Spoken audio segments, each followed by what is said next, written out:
She answered a call at midnight and froze. When she heard the CEO say, "Are you alone?" everyone told her to ignore the call. Midnight calls never bring anything good, they said. But when Evelyn answered, the voice on the other end, calm, familiar, and unmistakably his, asked just one thing. "Are you alone?" It was the CEO, the man she had sworn to stay away from. But what he confessed next didn't just change her night. It changed everything she thought she knew about trust, loyalty, music, and love. Before we continue, before the story begins, please subscribe to Lumen Tales.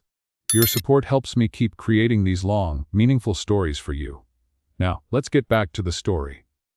You're not seriously answering that, are you? The words came sharp from her roommate, half asleep under a sea of cozy blankets. But Evelyn had already slipped off the couch and padded barefoot across the wooden floor of the tiny apartment. The screen still glowed. Unknown number. 12:04 a.m. She knew the voice before it even spoke. "Music, are you alone?" Her hand clenched the phone tighter. That voice, low, steady, but with a crack beneath it, sent something cold and electric through her ribs. Adrian. A pause, one that said more than any words. Adrian Hale, CEO of Hale & Wesson. Hale and her boss. The man she had spent 6 months avoiding in every hallway, meeting and elevator ride. The man whose name had become a whisper behind doors, not just for his impossible standards, but for the rumor no one dared speak aloud around her. "I wouldn't be calling you at this hour if it wasn't important," he said finally, his voice taut. "But I need to tell you something, and I need to do it before tomorrow morning." She glanced at her thin gold bracelet. The one her late grandmother had given her, the one she twisted whenever she felt caught between sense and heart. "Tell me now," Evelyn said, music, her voice barely more than a breath. He exhaled long, heavy, as if bracing to lose something. "The board's going to announce something tomorrow. They'll make it look like it's just about numbers. But they're setting you up, Evelyn. They're going to blame you for the leak." Her heart stopped. That leak, the one from last quarter that had wiped 10% off the company's stock value. "But that's not," she started. "I know it's not you, but they've been waiting to push someone out. You're the easy target, the quiet one. The outsider, the one without allies." Evelyn closed her eyes. Of course, no one from her side of town ever stayed long in a place like Hale & Wesson. They were tolerated, not welcomed.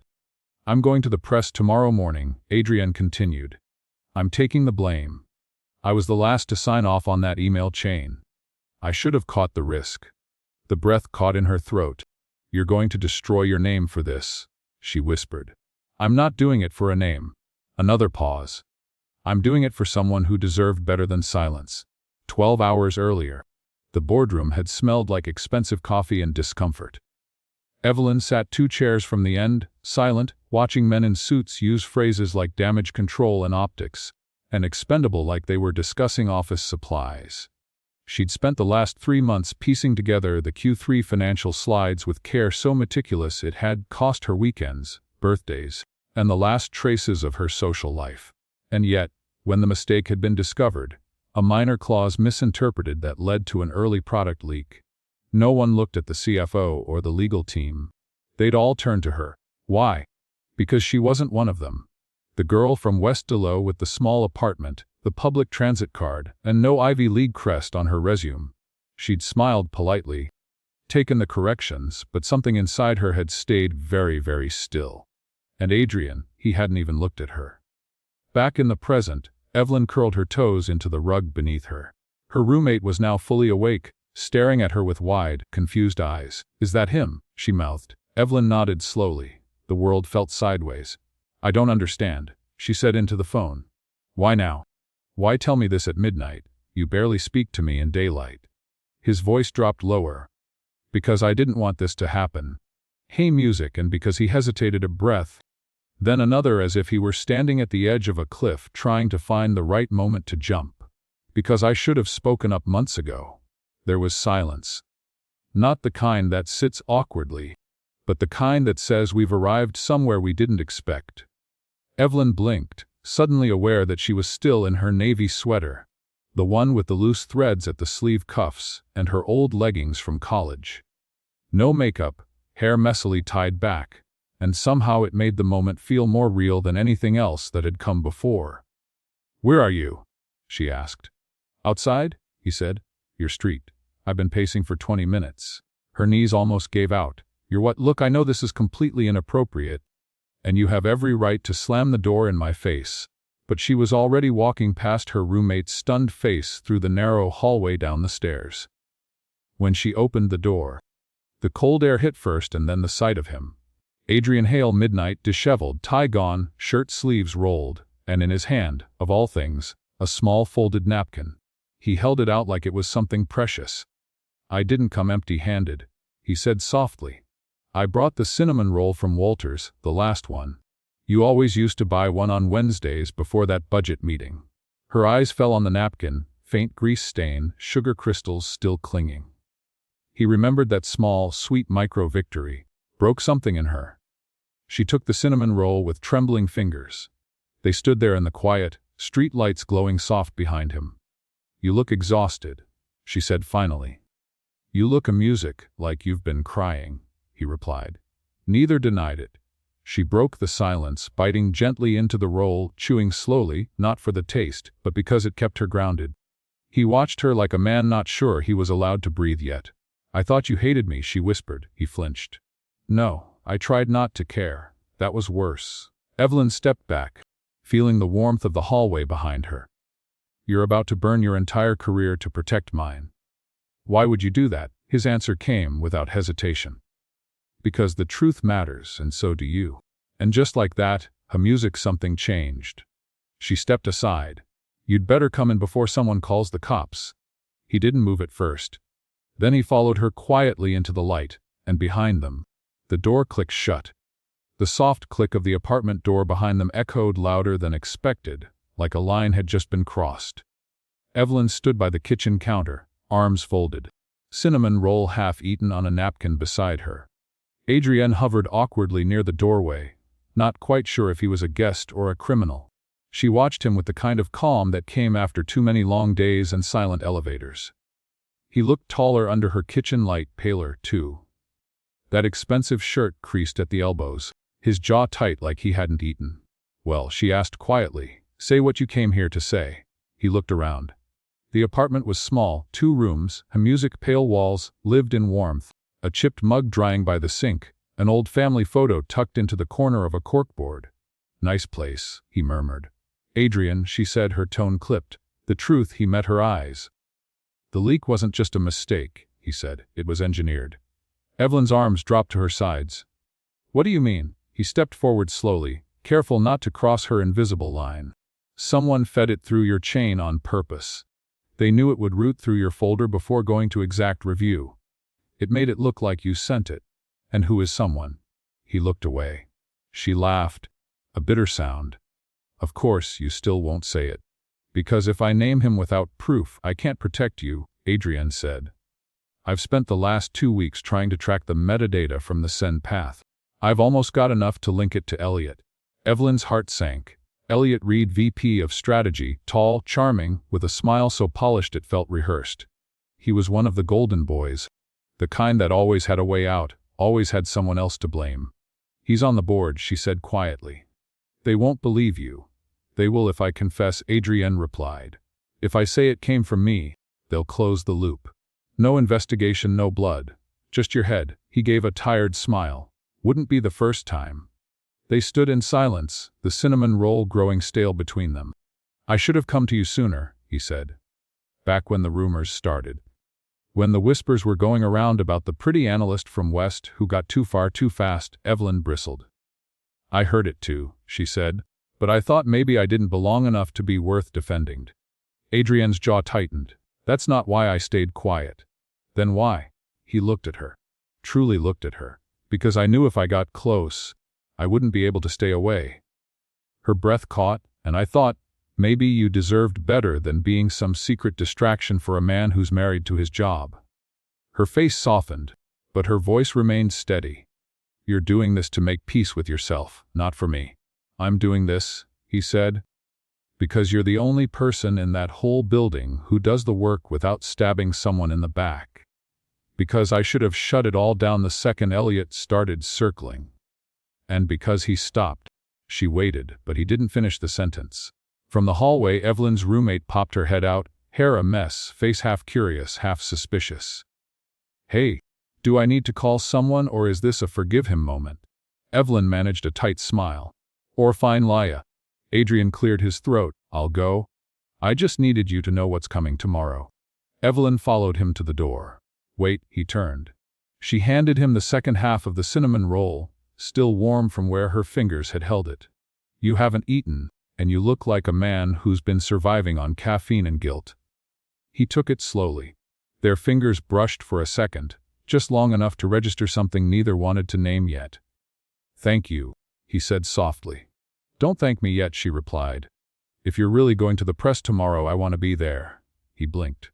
"What? I'm not hiding anymore," she said. If they want a scapegoat, they'll have to look me in the eye."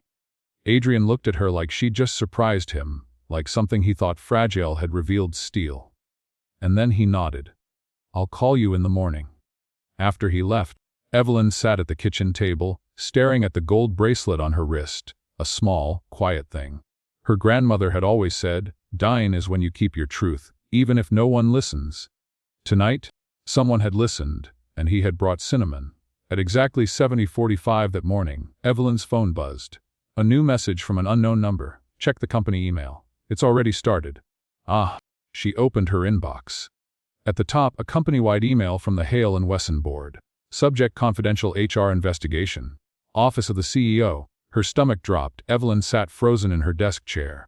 The morning sunlight slicing across her screen like an accusation. Subject: confidential HR investigation, Office of the CEO. Effective immediately, Mr. Adrian Hale has been placed on administrative leave pending internal review. She read it twice, 3 times. Her hands were cold. Her inbox was already filling with whispers disguised as check-ins. Slack messages pinged with fake concern. "So sorry to hear about this. What a mess, huh? Didn't you work under Adrian directly?" The digital world had erupted before 8 a.m., and it was clear what they wanted. Someone to point to someone easy. And Evelyn Marlowe, the girl from the wrong side of the skyline, had always been the convenient option. She closed her laptop slowly. Across the office, Elliot Reed leaned against the glass wall of his office, sipping from a mug that probably cost more than her rent. His sleeves rolled to the elbow, his tie loose. The picture of composed power. Music, and when he looked at her he smiled, small knowing smirk, the kind that said, "Checkmate." Her stomach turned. By 10 a.m., the murmurs had become footsteps. 2 HR reps approached her desk like nurses walking into a hospice room. One held a file, the other forced a polite smile. "Evelyn, do you mind stepping into conference room 3 for a quick conversation?" She rose quietly. They didn't touch her, didn't scold, just led her down the hallway with soft voices and downward glances, as if pitying her. Inside the conference room, the lights felt too bright, the air too still. A cup of weak coffee had been placed on the table. She didn't touch it. The file opened. Words like protocol, reputation risk, and pending review floated in the air. "You're not being accused," said the woman from HR. "But we need your full cooperation." Evelyn leaned forward, her voice low but clear. "Then let's start with the email server logs. I'm sure it has records of who accessed that folder on the day of the leak." Both HR reps blinked. Surprised. Yes, that's being processed." "Then I'd like to see the audit trail and the timestamps." The man beside her cleared his throat. "We're not authorized to share that at this stage, Evelyn." She gave a tight smile. "Then we're not having a conversation. We're having a performance." There was a pause. Then she rose. "If I'm not accused, I'm going back to my desk. Let me know when someone wants the truth instead of a headline." And she walked out. By noon, she had already packed her essentials in a small paper bag. Her bracelet slipped against her wrist as she slid her notebook inside. She didn't cry, but when she stepped into the hallway, she nearly dropped her bag.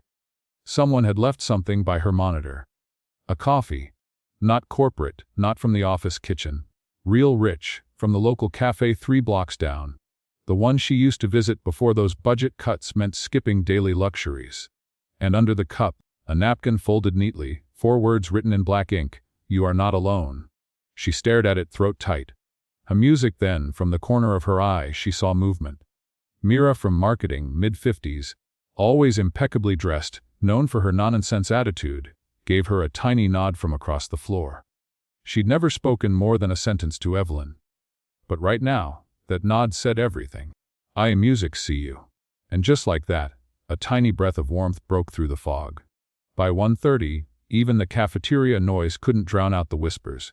Evelyn sat at the far end with her bag in her lap, waiting for security to escort her off the premises, a phrase HR used with a little too much casualness. She poked at the sandwich on her tray. Whole wheat, dry turkey, no mayo. The irony wasn't lost on her. The girl everyone was suddenly afraid to talk to was the same girl who used to eat alone by choice. Now it wasn't a choice until someone sat down. She didn't look up at first. Then came a quiet voice. "I was there that night." Evelyn raised her eyes. "Thomas at Tech. Young, quiet, awkward. He looked like he hadn't slept. I logged the access trail," he said. "And I saved a copy to my own drive. Elliot was in your folder." He wiped the log 30 minutes later. Evelyn's pulse quickened. "You saved it." He nodded. "Why?" Thomas shrugged. "Because it wasn't right. And because Adrienne asked me something weird 2 days ago. He asked if I ever wanted to work somewhere that told the truth. I didn't get it then, but I do now." Her voice trembled. "Can I see it?" He pulled out a flash drive. "It's encrypted, but if you want I can email a copy to the Times or you can." A choice, a line in the sand. She reached out and took it. Micro-victory, a turning point. A quiet yes to the fight. Around 3:45, her phone buzzed again, a text from a blocked number. "They froze my email, but I know you. You're not going quietly." She smiled and then her screen lit up again. Another message. This one different. "There's a company all hands tomorrow at 9:00 a.m. Elliot is preparing to clarify everything. You need to speak first. If you don't, he wins and you lose your name." Evelyn sat very still in her lap. The bracelet caught the sunlight again, a quiet symbol of a woman who once told her, "Never let them write your ending." She took a breath and started writing her statement. That night, Evelyn sat by her bedroom window, the city humming below, a laptop open, and on the screen, an unsent email to Present Times. CO subject regarding the Hale and Wesson leak attachment. Access trail evidence Zola 1 PDF. Her finger hovered over send and just before she clicked her phone buzzed again. This time it wasn't from Adrienne. "Careful, Evelyn. Not everyone rooting for you wants you to win." Unknown. Just before 9, the company auditorium buzzed like a beehive in a thunderstorm. Phones were here, music out. Coffee cups trembled slightly in nervous hands. The words CEO suspension, an internal investigation were murmured with the careful energy of people who wanted to be in the know, but not in the line of fire. Evelyn stood backstage, out of sight. She could hear Elliot's voice through the curtain, warm and oiled like polished wood. "We know the last 24 hours have been confusing. I want to personally thank you all for your professionalism and trust as the board works to resolve this difficult moment." Her fingers trembled slightly as she pulled the flash drive from her pocket. The small object felt heavier than it had any right to be. Around her wrist, the thin gold bracelet glinted in the low light, her grandmother's voice echoing in her memory. "You may not be able to stop them from doubting you, but you can make them remember you." A hand touched her elbow. Leela, her roommate, wearing black jeans and a work blazer she hadn't dusted off in months. "You sure?" Leia whispered. "You can still walk out of here and never look back." Evelyn looked toward the stage. "I've done that before," she whispered. "Didn't fix anything." A creak. The curtain parted slightly. The moderator cleared his throat. "Before we proceed, one more employee has asked to speak briefly." Evelyn Marlowe from Finance. Silence. A slow ripple of turning heads and then the sound of her heels. Soft but steady.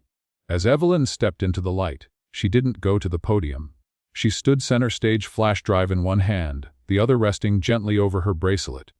"I wasn't planning to speak today," she began. "I wasn't even sure if I'd still have a badge by this morning."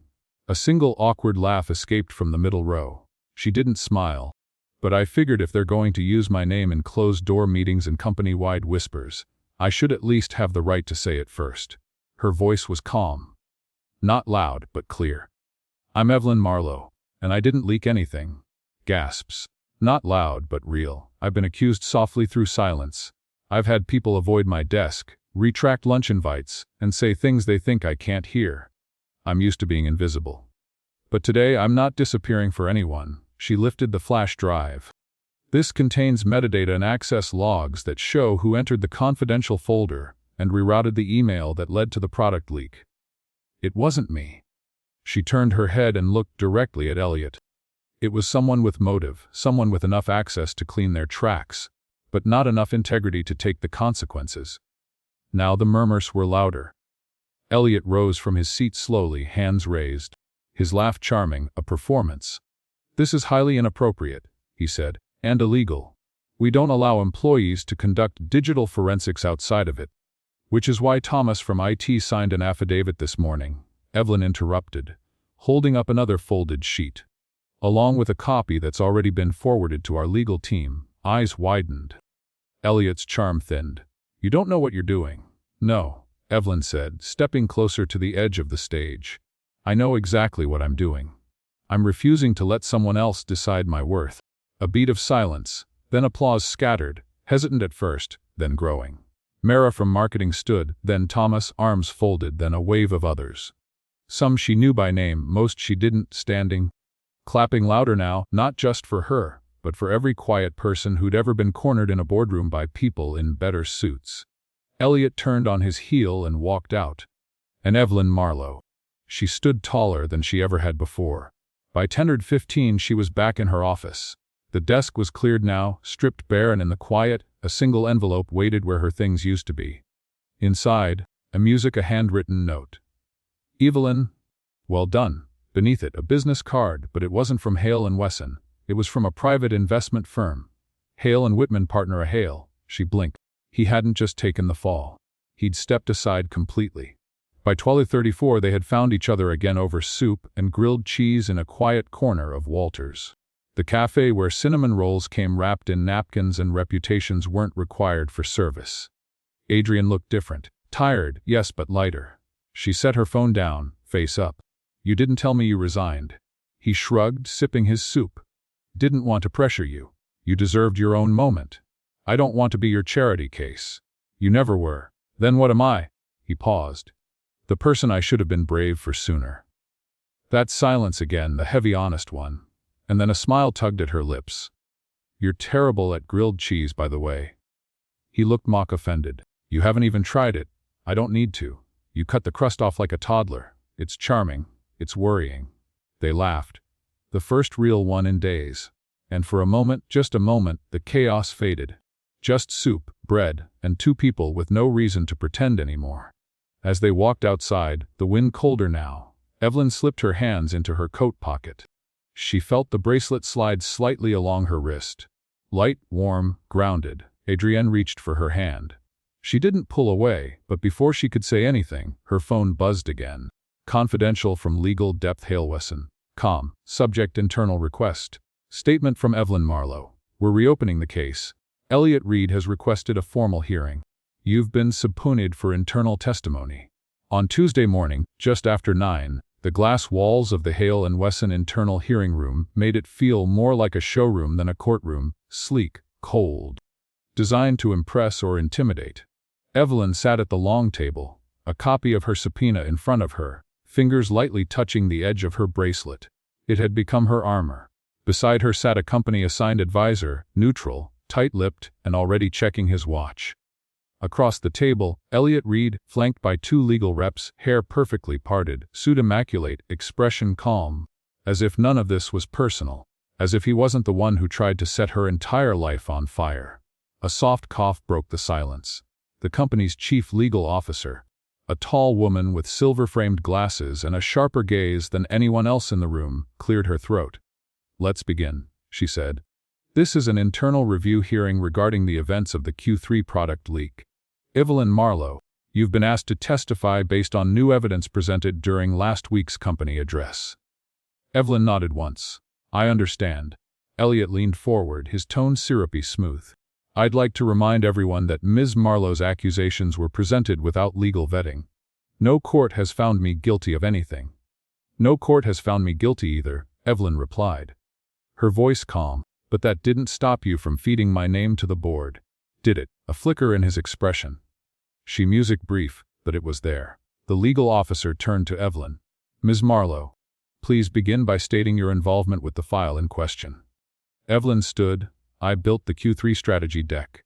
I saved it into our shared drive on August 3rd with view-only access granted to the executive team. At 11:26 m.m. the next day, someone logged in through my credentials, removed the access restrictions, and rerouted the final draft through the public server, masking it as an internal distribution. She held up the signed affidavit. This was confirmed by Thomas Rivera from our IT department. I've also submitted a digital copy of the server log with corresponding timestamps. Objection. Elliot said immediately, even though this wasn't a courtroom. The legal officer lifted a brow. Mr. Reed, you're not in a court of law. Then I'll say it plainly. This is a coordinated smear. Adrienne Hale hands her a promotion she never earned, then resigns in disgrace, conveniently paving the way for her to swoop in as some kind of company heroine. Evelyn's advisor touched her arm, a silent warning not to take the bait, but Evelyn didn't flinch. Instead, she turned to the board members observing behind the glass. I never asked Adrienne to take the fall. I never asked for sympathy. But I do ask for something this company claims to value: accountability. Her voice stayed steady, not just from interns and analysts, but from those who wear the best suits and hide behind performance reviews. The legal officer leaned forward. Ms. Marlowe, in your opinion, what was Mr. Reed's motive? Evelyn met Elliot's eyes. He wanted my silence. And when I wouldn't give it, he wanted my job. Another silence. Then from behind the glass wall, a door opened, and in walked someone no one expected. Adrienne Hale, wearing a dark navy suit, no tie, sleeves rolled to the elbow and eyes sharp. Elliot powled. The legal officer looked up. Mr. Hale, this hearing is closed. I was invited, Adrienne said, holding up a card. By the board's internal ethics liaison. As a former executive and involved witness, I have the right to submit testimony. Elliot's voice wobbled. Just a bit. You resigned. And my exit contract gives me exactly one chance to testify in an internal proceeding if the issue involves ethics violations during my term. He sat beside Evelyn, placed a thick brown envelope on the table, and slid it across. Inside is a series of internal messages I discovered the night before my resignation. They were encrypted, stored under a backup email alias, all routed through Mr. Reed's device. The legal officer opened it, brow furrowing. These messages show Mr. Reed discussing scapegoat strategy and leak optics. Names redacted except one. Evelyn's. Someone behind the glass gasped. Elliot stood. This is a setup. Adrienne didn't even blink. You tried to destroy her to protect your stock options. Elliot turned to Evelyn. You think this makes you the hero now? She didn't answer. She didn't need to. Around 1:20 that afternoon, under a cloudy sky, Evelyn and Adrienne stood near the corner cafe. Neither of them spoke for a while. Finally, Adrienne handed her a folded slip of paper. It was her own resignation letter, the one she wrote weeks ago, but never submitted. You dropped this in the finance printer room. I found it after you left. She looked down at it, a blur of ink and heartbreak. And I was so close to giving up, she whispered. I know, he said. But you didn't, she smiled. He hesitated, then asked quietly, so what now? She didn't answer immediately. Her hand moved to her bracelet again. I don't know, but for the first time, I'm not scared to find out. They stood like that for a beat longer. Then a raindrop landed on her wrist, followed by another. She looked up. Music, I guess the city wants us to wrap this up. He grinned. Want to come get drenched in overpriced coffee with me? She laughed softly. Only if it comes with a cinnamon roll always. Later that night, Evelyn opened her inbox. A new message. Subject: employment opportunity. Whitman and Hale body. We were impressed with your grace under pressure. Would you consider joining our team as a senior strategy lead? We believe in second chances, some music. And we believe in you. Warmly, Adrienne Hale. She stared at the screen, then at her bracelet. And slowly a smile bloomed. On Thursday morning at 60:42, the sky outside Evelyn's window was still that soft gray blue, the color just before the city wakes fully. It was the quiet hour when nothing asked anything of her yet. She sat curled on the couch, legs tucked under her, staring at the email again. Subject: employment opportunity. Whitman and Hale from a Halo Whitman Hal Partners. Calm. She'd read it 5 times already. Not because she didn't understand the offer, but because part of her still couldn't believe it was real. Senior strategy lead, a team of 5, flexible hours, client-facing but no micromanaging. Creative ownership, Adrienne had called it. Not just climbing ladders, building something.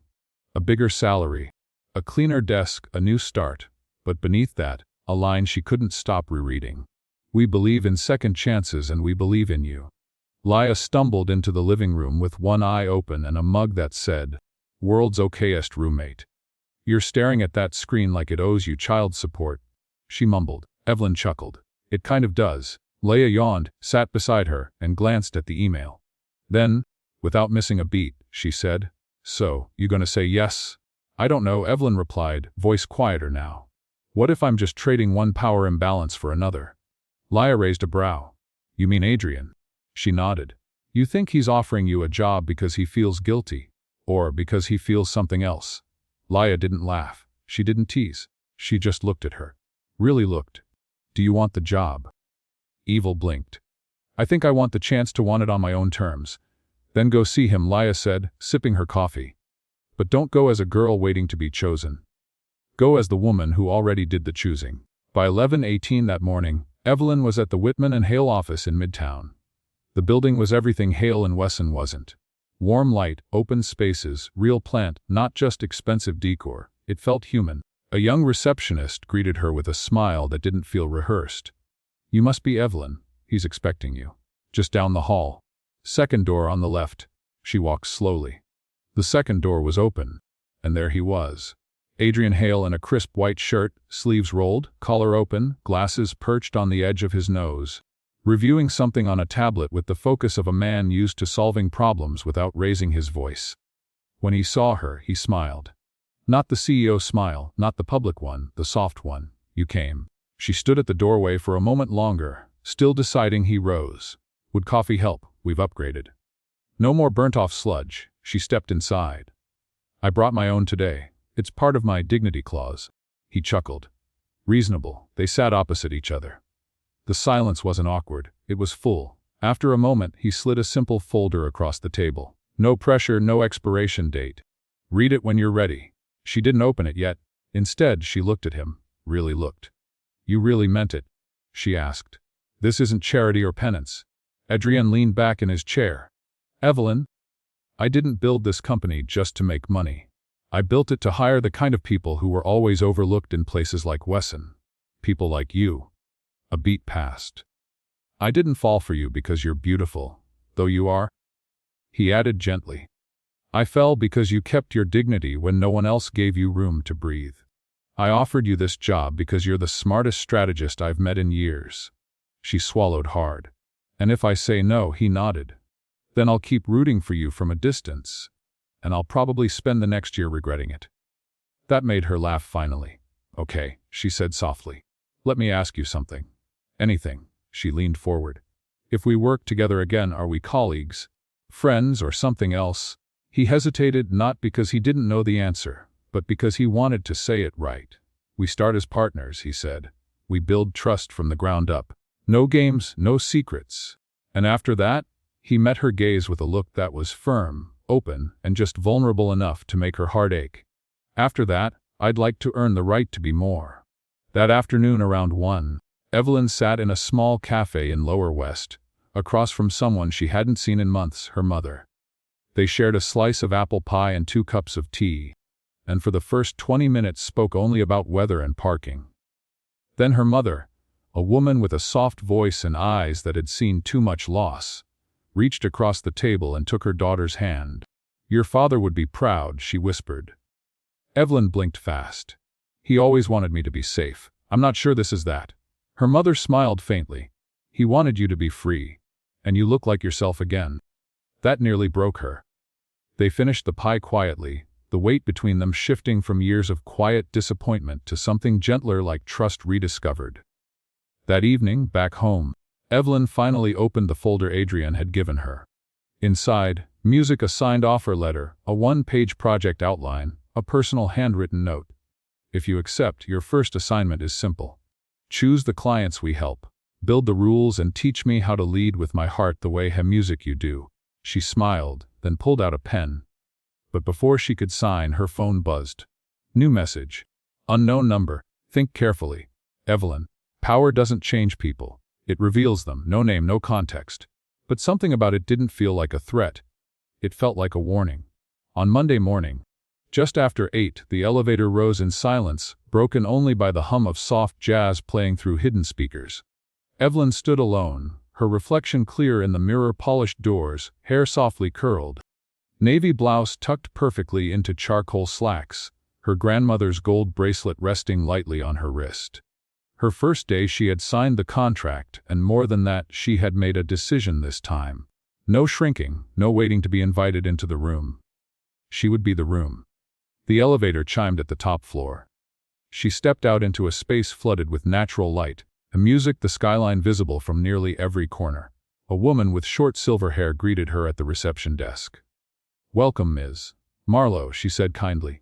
"Mr. Hale is in a client meeting, but he asked me to escort you to your new office." Office, not desk, not cubicle, office. Evelyn followed her past open concept lounges, smart glass walls, and design boards pinned with real ideas, not empty jargon. They stopped at a glass door with her name already printed on the frosted panel. Evelyn Marlowe's strategy lead inside. A cozy, elegant space, light oak desk, bookshelves, a fresh notepad with her name embossed at the top, and in the center of the desk, a small white box tied with navy ribbon. She opened it. Inside, a single cinnamon roll, still warm. Beneath it, a handwritten note. "First day, same tradition. You've earned more than applause, you've earned trust." She smiled and closed the box, heart fluttering, until she noticed something else. An envelope tucked under the roll. No note this time, just her name, handwritten in block letters. She opened it carefully. Inside, music, a folded piece of paper typed. "Anonymous. He gave you a desk, a title.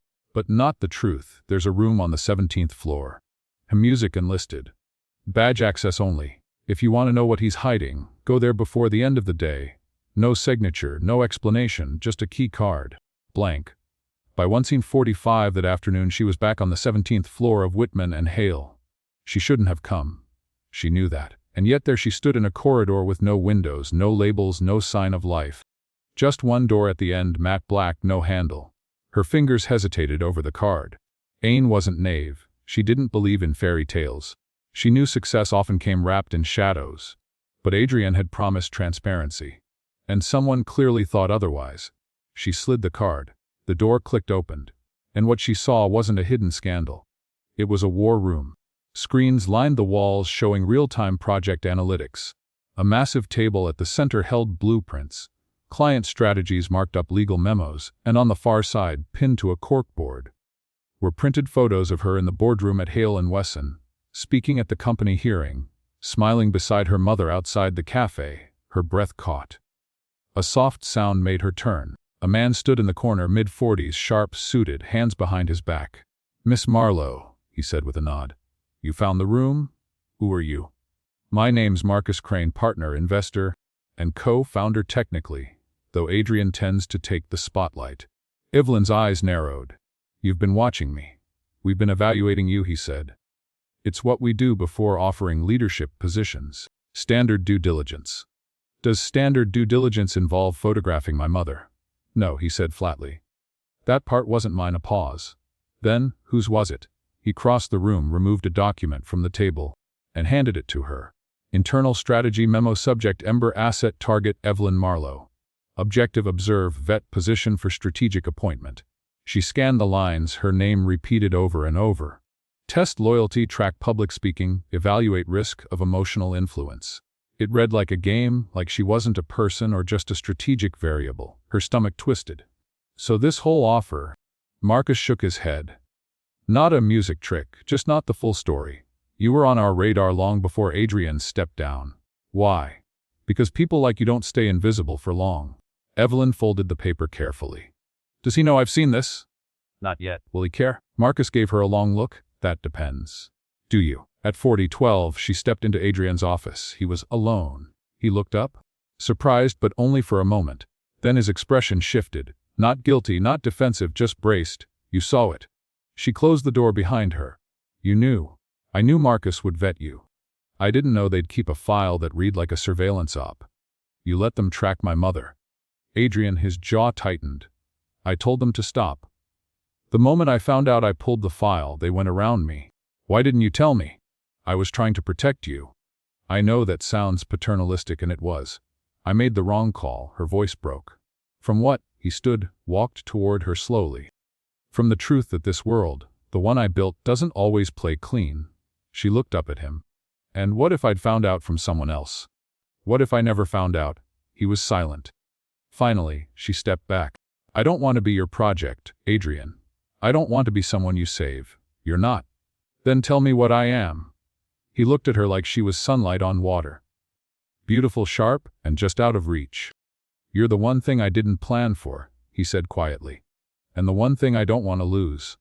That night, Evelyn sat on her bed, the file from the secret room opened beside her. She turned to the last page. A single quote was printed there. She will either rebuild us or burn us to the ground. MC. She stared at the sentence, then at the empty line below it, left blank like a space waiting for her signature. Her phone buzzed. Are you still with him, or are you finally ready to lead on your own?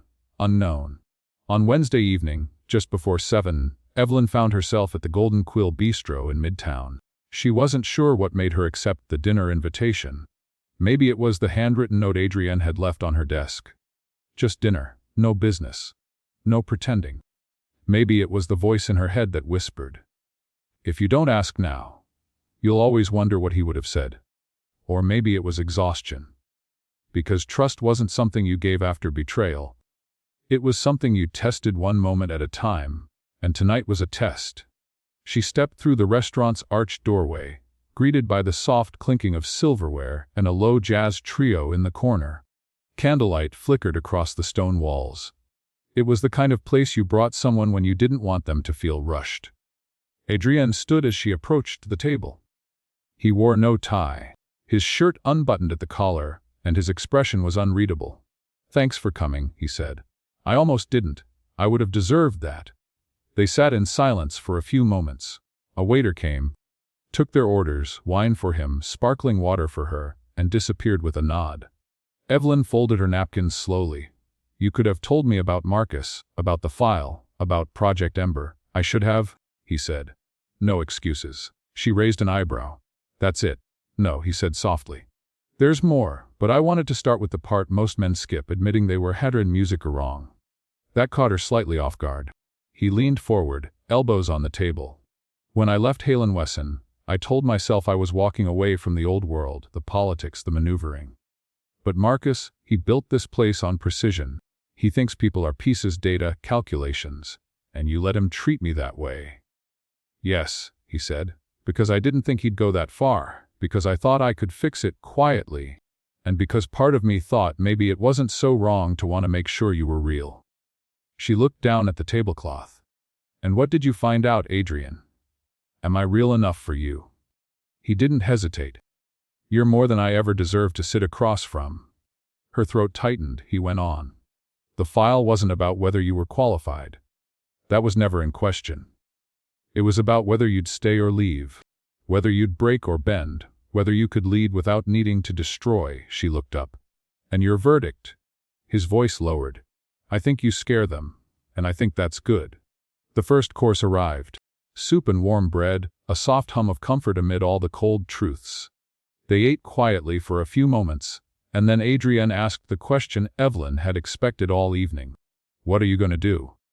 I haven't decided, she said.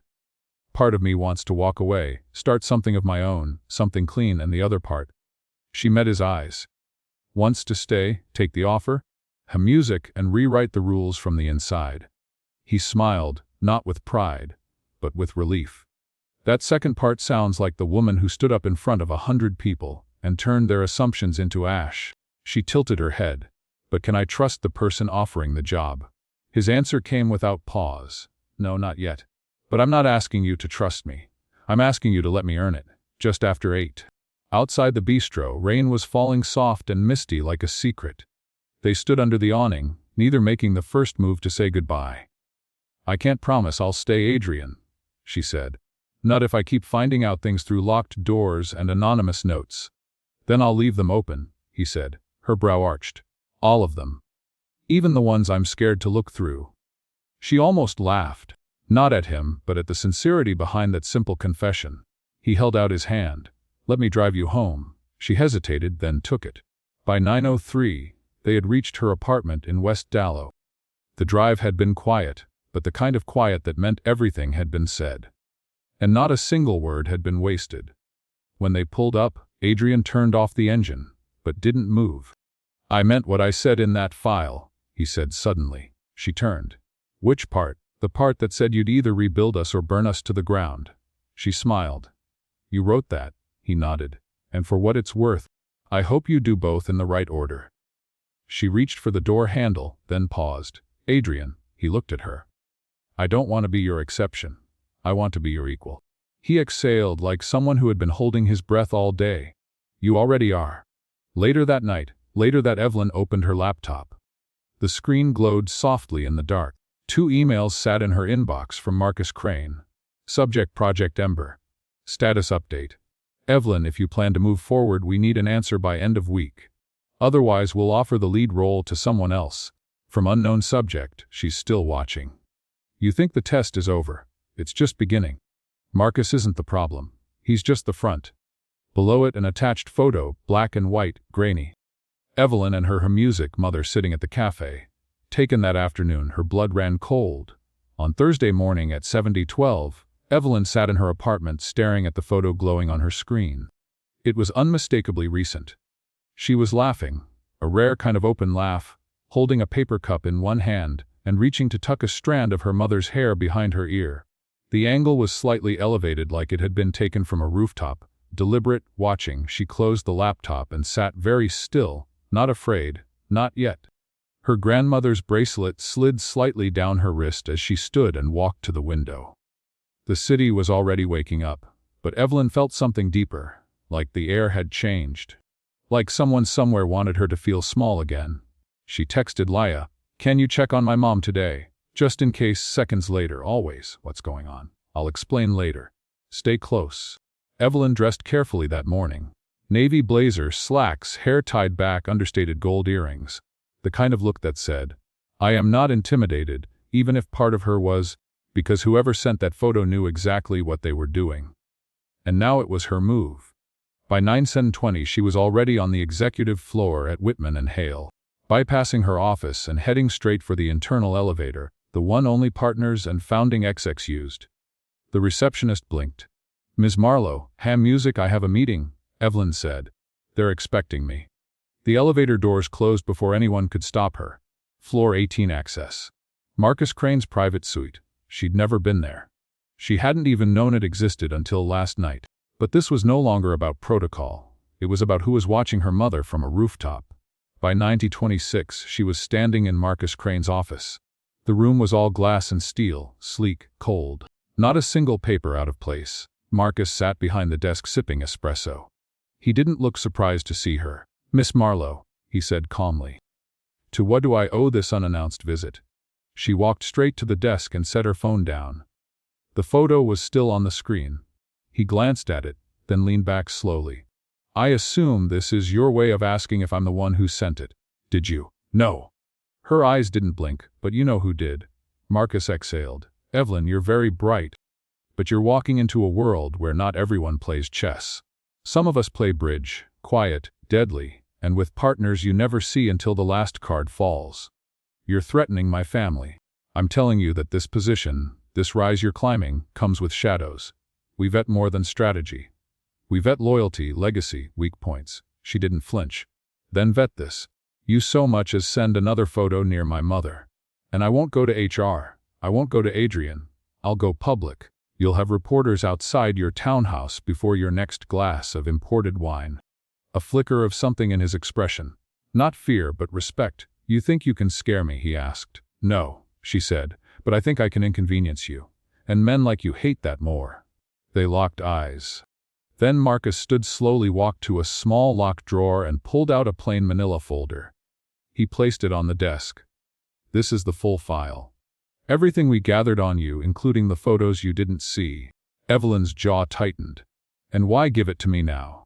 "Because I don't like being threatened either," he said simply. "But I also don't underestimate people who don't blink when I push." He tapped the folder. "Take it. You want power. This is what it costs, not just strategy, control, over your image, over your past, over how far you're willing to go to keep what you've built." She didn't touch the folder. I'm not taking this because I'm afraid, she said. I know, he replied. You're taking it because you've decided to stop being surprised. At 11:43, she found Adrian on the rooftop garden where he often went to clear his head. Today he was leaning against the railing, wind tussling his hair, coffee in hand. When he saw her, he smiled until he saw the expression on her face. What happened? Evelyn didn't answer right away. She handed him the manila folder. He flipped it open, his brow furrowed. Then his jaw clenched. Who gave you this, Marcus? Adrian looked at her. And you went to him alone? I needed to, he nodded, processing. You're not scared. No, she said softly. But I'm done being polite. He looked down at the folder again. I didn't know about half of this. I swear it. I believe you, but Adrian. She took a step closer. If you want me on your team, really on your team, I need more than desk titles and cinnamon rolls. I need truth, even when it's ugly. He nodded slowly. You'll have it from now on. No shadows. A long pause. Then she said something that surprised them both. I'm staying. His eyes lifted. You're sure? Yes, she said. But I'm not here to adapt. I'm here to change things from the inside. He smiled faintly. I'd be worried if you weren't. They stood there a moment longer, the wind lifting strands of her hair, the weight of the last 24 hours pressing behind her eyes. Then softly he asked, would it be okay if I walked you home tonight? She hesitated, music, then nodded. Yes, but just know. I walk fast when I'm angry. He grinned. Then I'd better keep up. That evening that Evelyn returned to her apartment to find a small white envelope slipped under the door. No name, no logo. Inside, a single sentence typed on thick paper. We're not watching you anymore, Miss Marlowe. We're watching who you protect. And below it, a photo of Adrian alone, standing outside her building, standing outside. From just an hour ago. This time it wasn't her mother in their sights. It was Adrian. Early Friday morning at 6:02, the envelope sat on her coffee table like a snake waiting to strike. She hadn't slept. Not really. Not since finding the photo of Adrian alone, standing outside her building, clearly taken without his knowledge. Clearly sent as a warning. We're not watching you anymore, Miss Marlowe. We're watching who you protect.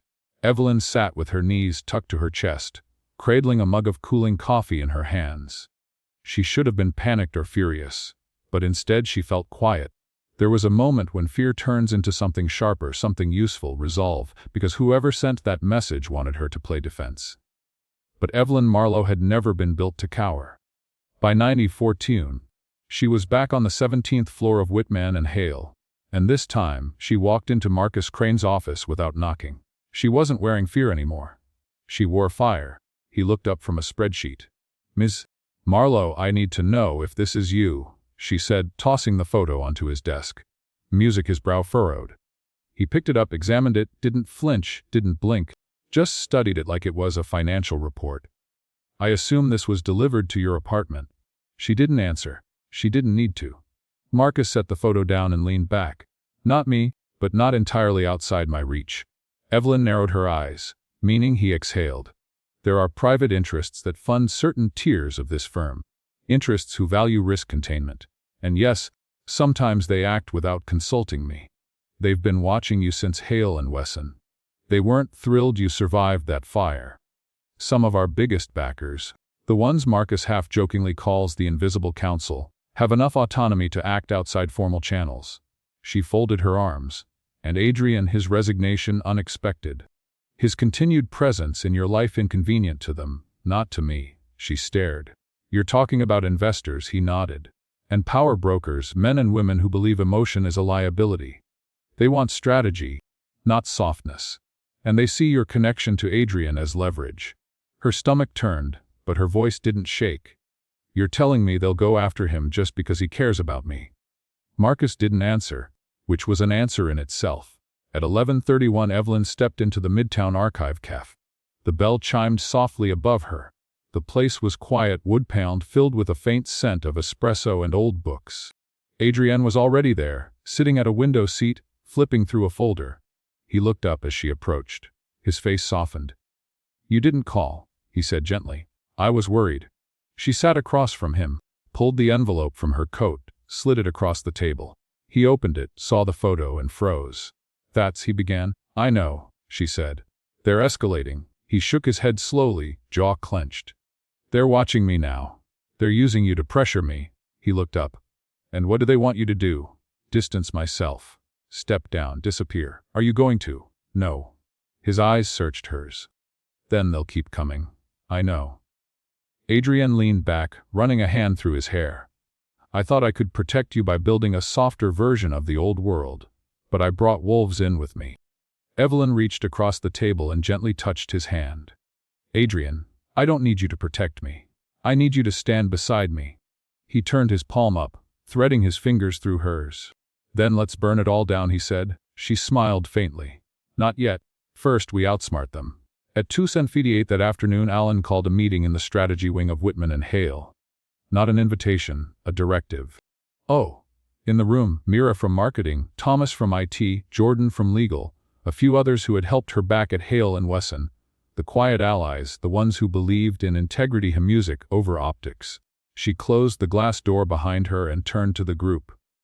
"I have something to ask," she said. "And it comes with risk." They waited. "This firm has made it clear that my relationships are considered a liability. They've sent messages, photos, failed threats, the old playbook. But I'm not playing by it anymore." She paused, looked each of them in the eye. "I need to build something inside this building that they can't control.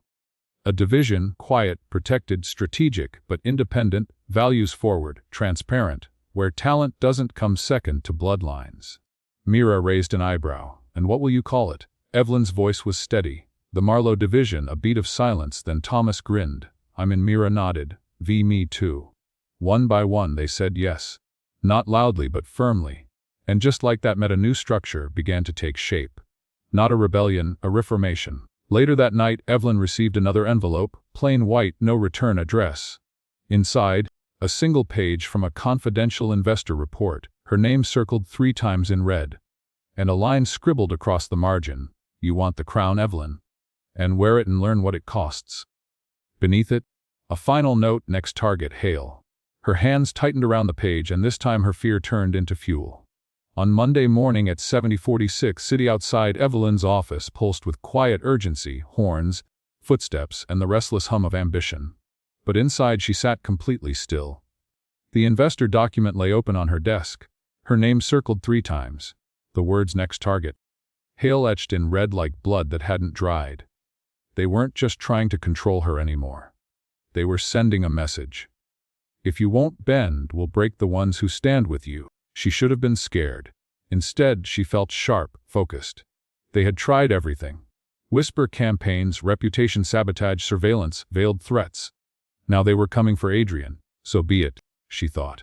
Let's finish this. By 9:02, the top-floor conference room was already full, sleek, silent, and humming with power. 10 seats, 9 filled. The final one was Evelyn's. She walked in with her head high, folder in hand. Her bracelet, her grandmother's, caught the morning light. Marcus Crane sat at the head, calm, polished, unbothered. "Miss Marlowe," he said without warmth, "we weren't expecting you." "Which is odd," she replied, "considering I called this meeting." She set the folder down, opened it, pulled out printouts, charts, and one very specific security log. "This," she said, "is evidence of private surveillance tactics employed by outside investors targeting internal staff, including me, including Mr. Hale." One of the partners, an older woman named Violet, leaned forward. "How did you obtain these?" "They were slipped to me," Evelyn replied, "and then confirmed by Thomas Rivera from our security protocols team with timestamps." She held up a photo. Adrian standing outside her apartment, time-stamped, location tagged. This was taken without his knowledge and followed by a written threat, gasps, murmurs. Evelyn's voice didn't waver. "I've spent months navigating the firm's unspoken rules. I was quiet when they tested me. I was polite when they investigated me. But what I won't do, what I can't do is stay silent when they target people I care about." Her eyes scanned the room. "So I'm offering you a choice." Marcus raised a brow. "A choice, yes," she said. "Rein in the investors, disband Project Ember, end all shadow surveillance." Or she slid the final document across the table. "A resignation letter already signed. I walk publicly and I bring every unethical tactic I've been handed straight to the press." A full beat of silence. Marcus stared at the document. "You wouldn't dare." Evelyn met his gaze. "I dare every day. That's the difference between you and me." At 10:37, she found Adrian on the rooftop garden again. Of course she did. He looked up the moment he saw her, reading her expression like a man who'd learned to hear words before they were spoken. "It's done," she said, sitting beside him. His shoulders relaxed just slightly. "You made them choose. They didn't like it," she replied. "But they understood the math. Bad press costs more than my salary." He chuckled. "So, do we get to breathe now?" "For 5 minutes," she said. "And then we build something better." Adrian reached into his jacket and pulled out a velvet box. Evelyn blinked. "Is that—" "No," he said quickly. "Not that. Not yet." He opened it. Inside sat a key. "To my apartment," he said softly. "In case you ever want to leave the skyline behind and come home to someone who's already chosen you. No files, no conditions, just us." She looked at the key, then at him, and suddenly her eyes filled. "Why now?" "Because I've seen you fight everything, even me, to protect your dignity. Music, and I don't want to be another person you have to defend yourself from." She took the key. "I'm not moving in. I know, but I'm keeping it." He smiled. "That's all I hoped for." Later that day, back in her office, a new nameplate had been installed. Evelyn Marlowe, Executive Director, the Marlowe Division. Her rise might have looked fast from the outside, but to the board, she was the only person capable of turning a crisis into credibility. A small team gathered around a whiteboard. Mara, Thomas, Jordan, and 2 new hires Evelyn had handpicked not for pedigree, but for grit. They were mapping out a client strategy that didn't hide behind jargon, one that focused on transparency, music, ethical growth, and diversity, not as a quota but as a strategy. Evelyn stepped back watching them collaborate. This was what she had fought for, a seat at the table and a say in how the table was built. 1 month later, on a quiet Saturday evening in West Dallow, at exactly 6:18, everything felt softer. Evelyn sat across from her mother at the same cafe.